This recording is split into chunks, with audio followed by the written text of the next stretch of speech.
So welcome back. Today we're actually going to be installing a full water tank setup on the 2024 Chevy Colorado. I'm getting ready to leave to the Georgia Traverse probably tomorrow is what I'm hoping for. I don't know when I'm going to post this video. It might be a little bit from today because I'm going to be doing the trip. I'm going to try to be doing some editing while I am on the trip. I'll be doing some editing of the footage from the trip and also of this video. So this is going to be somewhat of a step-by-step. I might skip over some pieces because this is going to be custom to my setup, to what I need. You might want something completely different where you put your pump. Your water tank may be completely different. You could probably use this idea for different water tanks. I'm actually going to be using the trailed water tank, and the reason I went with that setup is actually you can actually replace your spare tire with a water tank. Now, from my understanding, Trailed is about the only company that offers this in America. Now, I think I looked online and there might have been a company in Australia that had something similar. The good thing about this is it's BPA free, I think. So it's good for water. I do think some other people have used it for an extra fuel cell backup. I needed something rather quick. They do offer one that's called the Boondocker that holds 14 gallons. I got the Adventurer, which holds 7 gallons, which again, 14 gallons would have been nicer. However, I think for a weekend, 7 gallons will be plenty. You can refill it. I'll show you how I'm going to refill the tank. Actually, if you've been a part of the channel or if you've seen it in my post recently, you saw the spigot that I'll be using. That's going to be actually for refilling and actually where I'll get the water from.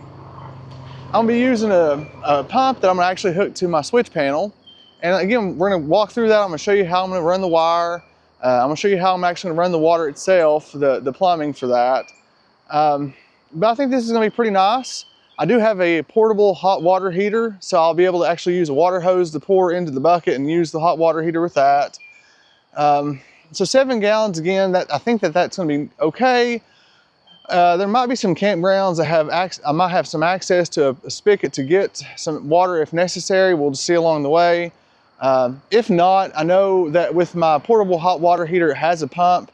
So if there's a river or something like that, I can use that if necessary. But having fresh water is nice because it does take those. If anybody knows, those portable hot water heaters take a ton of water. I think in the past it's went through 2-4 gallons just for 2 or 3 showers. So again, 7 gallons on board is good, especially if it's not going to take up extra space in the back of the truck. So let me show you where the spigot is if you haven't seen already. I'm only going to have one in and one out. It's all going to be just in one port. But I'll have some valves underneath the truck that I can turn or switch to actually switch it to in and out. 1 second, I'll show you that right quick. So this is going to be the actual spigot that I'll be putting, or the in and out section. I bought this off Amazon, and I'll show you how I actually drilled into it in just a second. But if you're familiar with the Colorado, this is actually just plastic right here. This part online is $50. Now, I was going to take this off actually and drill into it, but what I realized very quickly is I think that honestly to do it, you actually have to take the bumper off. If you mess up the good thing is it's probably not that hard to take the bumper off the truck. But luckily I didn't. Measuring wise, it wasn't that bad. I didn't really measure too much. The hole I think was about maybe a 3/4 of an inch because on the back side of this, the actual spout is not too big. But all I need to do, let me see if I can get this loose with just one hand. Oh, here we go.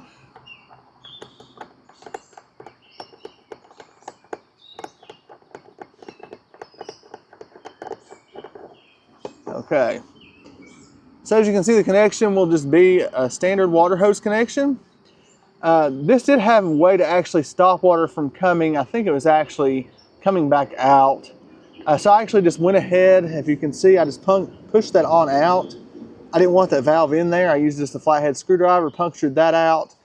And like I said, I'm gonna have a couple of valves to stop the water the way I need it to, or direct the water the way I need it to go. But the first thing I'm gonna do is make sure, see how the water tank's gonna fit underneath the truck, see how I'm gonna position the actual pump itself. I do think I'm gonna put the pump, just from what I've looked at so far, I'll show you.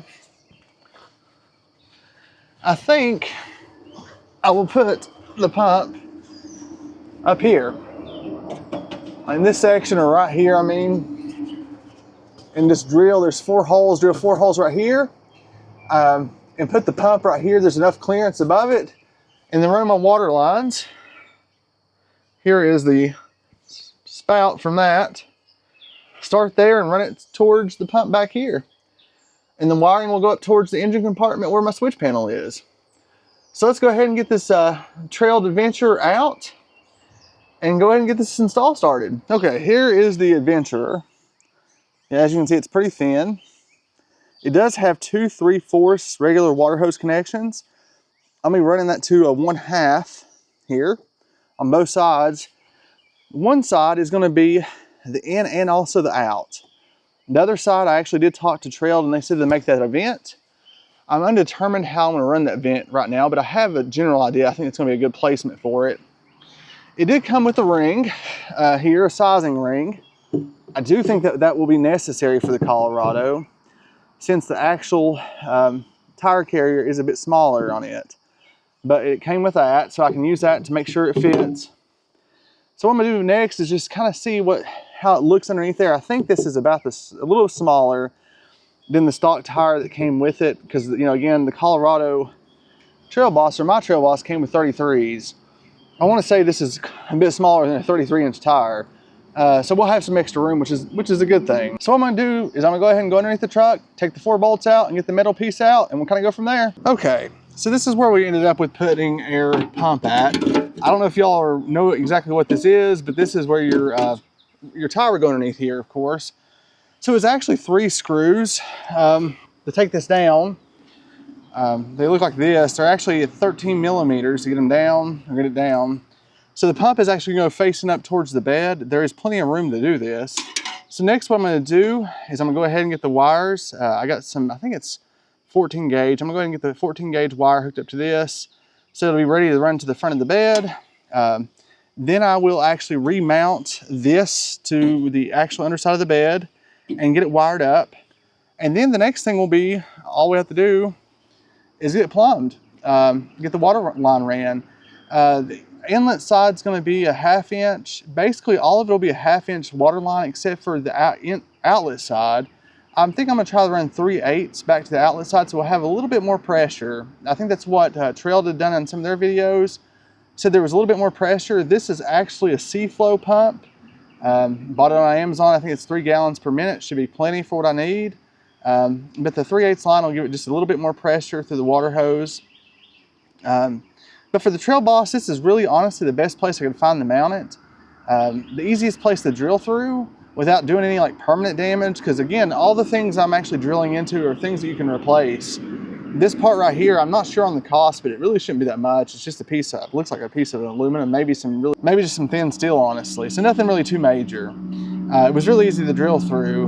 And I'm going to use actually, these are some screws, but I'm also just going to use some nuts on the back side to hold it in place. All right, so we got our pump mounted right here, as you can see.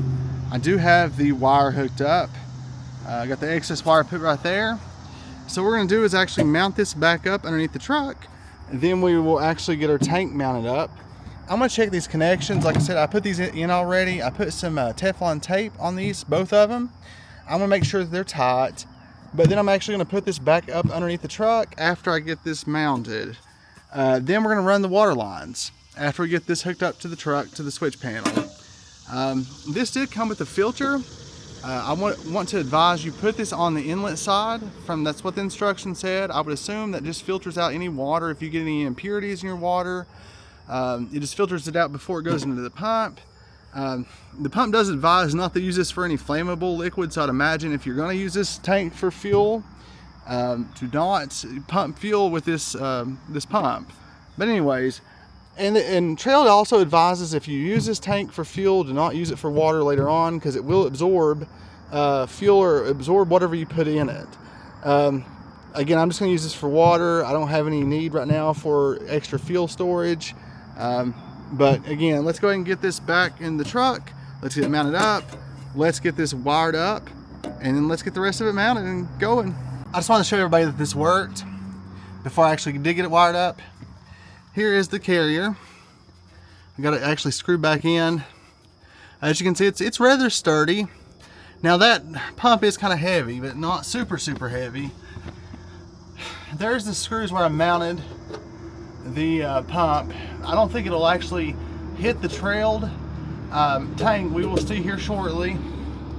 I'll try to get you up there to show you the pump if I can. I'll try to get you around the way here. Okay, might be a little bit too close, but as you can see, here's the pump. It's on the top. There's plenty of clearance from the top, as you can see. Again, I'm going to try to move the carrier. It is not moving. So I'll report back on this to see if we have any issues as we go off-roading with this and how it holds up. I think it's going to be okay. It's not touching anywhere. There's no noises after when it moves. Now let's run this wire up front, and then we'll run our tubing from over there to our tank to our pump, and we'll actually have water. We're actually going to have a fresh supply of water in the truck, at least 7 gallons of it, and be able to easily get a water hose or just whatever we need to spray the dishes off at the campsite or take a shower pretty easily. Let's go ahead and get this wired up. And guys, this is the direction I went with it. It's in place. Again, as simple as just basically putting like a tire back in. The ring that came with it, you did have to use it. It's nice that they send that universal ring because again, our tire carrier is a little bit smaller. But right here, I believe this is going to end up being my outlet or inlet. We'll just have to determine that in just a second. How we're gonna run our water lines. But anyways, that's gonna be on that side, and directly on the opposite side is the other line or other outlet or inlet. So now I'm just gonna run, like I said, I'm gonna run the electrical line up front for the pump, and then we'll do the water lines next. But we've got this so far, and it's turning out pretty good. It looks like it's gonna be nice, fits good. Excited to get it all in and get it filled up and give it a try. So I have everything wired up to the switch panel now. I just got to go ahead and clip these things off the zip ties where I zip tied everything on the truck. The next thing, of course, is getting the water supply to the pump. And I already decided now how I'm gonna run the vent. I'll take you under here. The vent I'm gonna use on this side, and I'm gonna try to run it out here. I might have to use a 90. I actually bought a bunch of parts from Lowe's, a couple from Home Depot. I might put a parts description layout in the description below because I probably spent more on this than I really should have, because I just wanted to be better safe than sorry and have to run them out to the parts store a lot. So I'm running the vent here. This is of course where you bring your tire carrier down, but I'm gonna put it right here and zip tie it to one of the wires here. So whenever you just pop this out, you can uncap your vent anytime and let air out if you have to. That'll make it really simple. And of course, on the other side is going to be, I'm going to head and put the 90 here coming from the inlet. I already got it going. I'm going to have it coming out this way here and running to here. Now there is going to have to be a Y or a T, because I'm going to have to tee off, because of course this is going to be an inlet and an outlet. I have a on-off switch or on-off, or to flow it. So if I'm just actually going to be filling it up, I'll turn off the pump flow and turn it on so it's just supplying it water, and I'll tee up to the pump too off this. But I'll show you how I get it all routed up here in just shortly. But I just wanted to explain kind of how the vent and the inlet was going to be, and then I got the 90 here, and I'll come back and I'll show you how we get this all routed up. Shoot, that was a lot of work. So I got it all installed. I'm actually going to take you under the truck and show you what it looks like, how I done it, how I routed it. The wiring's done. So the first thing we do after I show you the routing and how I got it taken care of is basically how we'll fill it. There's 2 T's. I'll show you that. There's 2 stop valves, or ways to reroute the water, so I can use one point to fill it and also to get the water out. But let's go under there and I'll explain it and we'll kind of go from there. All right, so the water comes in, of course, from here, or goes out from here. And here, right here is the first tee. This tee actually goes, or actually comes back from the pump. So ignore that for right now. Okay, we'll go up here. And we'll actually come to the first tee that we need to worry about. And this tee gives you an option to either go to the pump or come down to fill the tank. So right now I have it set to actually fill the tank. But this actually will route up to the pump. It goes in the inlet side and it'll come back out. And I have this this valve actually turned off again for filling purposes. But if you have it on, it'll come back out, back down to this tee, and then back out to your outlet and inlet, but you know what I mean. So, and you'll hook a water hose to it, and that's how you'll get your water out through a water sprayer or whatever you would like to use. But that's why how I have it set up for just one. That's how I'm getting away with just using this one for an outlet and an inlet. Let me show you how I set up the vent. Very simple. The vent's very, very simple. It's gonna slide over there. Okay. So here's the vent. Okay, I use the 3/4 to 1/2, and I just ran it along, and I ran it here to where you actually put your tire down at. Okay. So let's go up there and I'll show you what that looks like and how you'll actually vent it. Time you go to fill your tank, just pop this. You'll just unscrew this cap. Or if elevation, anything like that changes, you have to vent your tank. Or if you're actually unfilling or actually using your tank for extended period of times, you'll want to vent your tank. But you'll unscrew this. Well, let me set you up here. I need 2 hands, I guess. Makes it just a little bit easier. Didn't have a whole lot of room to add this. And there we go.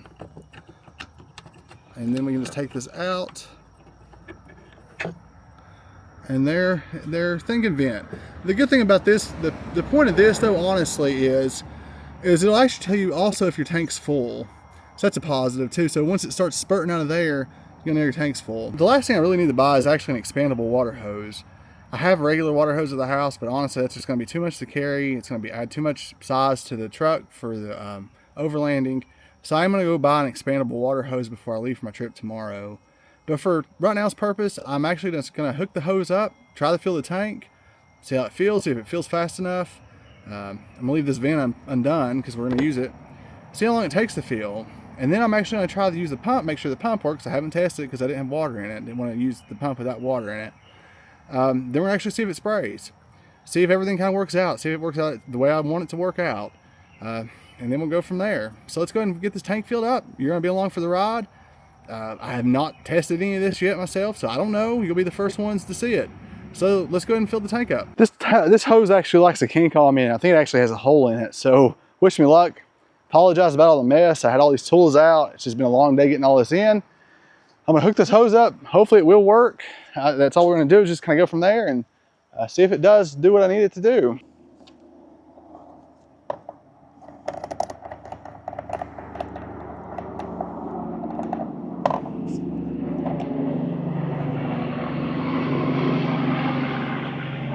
I'm just gonna lightly screw it in because I don't want it to get stuck. Because again, this hose is kind of old. I know it may leak a little bit on the outside, but for this purpose, it's fine. As mentioned, I already have the tank set up to fill, so I don't have to check anything under there. It should be from what I thought the way I had it set up. Now, first time doing it, I may have one of the valves turned wrong from what my mind thinks, but we're gonna go ahead and turn the hose on, see if it works.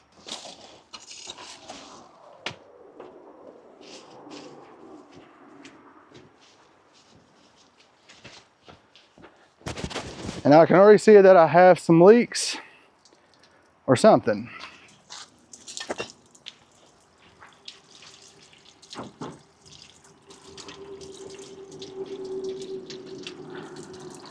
Let me go turn it off. So it's the next day. I actually did get it fixed. It was leaking pretty bad. It took a little bit to actually kind of get some adjustments done. There's still some adjustments I want to do, but I need to get packed and actually leave. I got a long drive, not too bad. About an hour and a half, 2 hours. I think around 2 hours. But anyways, I'm gonna show you right quick how this works. Then we'll fill it back up. Filling it back up, I'll be honest with you, the design on this one's a little bit off, in my opinion. Now, that's just my opinion. The adventure tank anyways. Now the other tank, the Boondocker, the one that's 14 gallons, I say it's a lot better because it actually has the holes both top and bottom, versus these are straight across from one another. So you actually I used a zip tie to actually pull one side up a little bit higher so it actually does not actually automatically go out the vent tube. But anyways, I'm gonna show you how this works right quick and show you that it does work. The hose situation, I didn't have the right connectors, but all I'm gonna be doing is actually filling up a tub of water. So I don't really need a spray nozzle.